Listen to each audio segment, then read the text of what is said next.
এবার আমার ভাইরা, আমি আপনাদের কাছে একটু জানতে চাই, দুনিয়াতে মা, চাচি, নানি, খালা, খালুর সাক্ষী বড় না কোরআনের সাক্ষী বড়?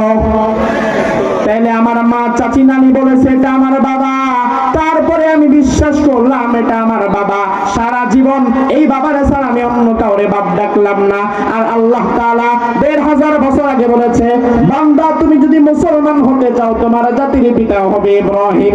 তাইলে কোরআনের সাক্ষ্য যদি বড় হয়, আমার জাতির পিতা ইব্রাহিমের সঙ্গে আমার যে সম্পর্ক, ওই সম্পর্কের গুরুত্ব আমার আপন বাবার চাইতেও বেশি। কারণ দুনিয়াতে আপন বাবার স্বার্থের বিরুদ্ধে গেলে পোলারে মাইরা ফালাইছে আপন বাবা, এমন খবরও আছে না নাই?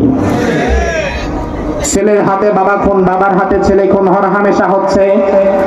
তবে ইব্রাহিম তো আমার এমন বাবা, যেই বাবা কোনোদিন আমারে মারবে না, আমারে কাটবে না, বরং ইব্রাহিম আমার এমন বাবা যেই বাবারে অন্ধে হবে অনুসরণ করলেও জান্নাতে যাওয়া লাগবে।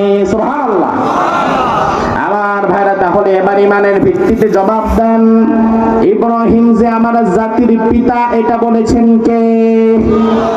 তাহলে আল্লাহ যে বললেন দুনিয়াতে যারা মুসলমান হবে তাদের জাতির পিতা হবে ইব্রাহিম, তাইলে বিগত ১৬-১৭ বছর জাতির পিতার জায়গায় যারা কম্প্রোমাইজ করেছে, জাতির পিতার জায়গায় যারা আরেকজনের ধার করা বাপের নিজের জাতির পিতা বানিয়েছে, বুঝতে হবে স্বেচ্ছায় তারা মুসলমানিত্বের জায়গা থেকে বের হয়ে গেছে।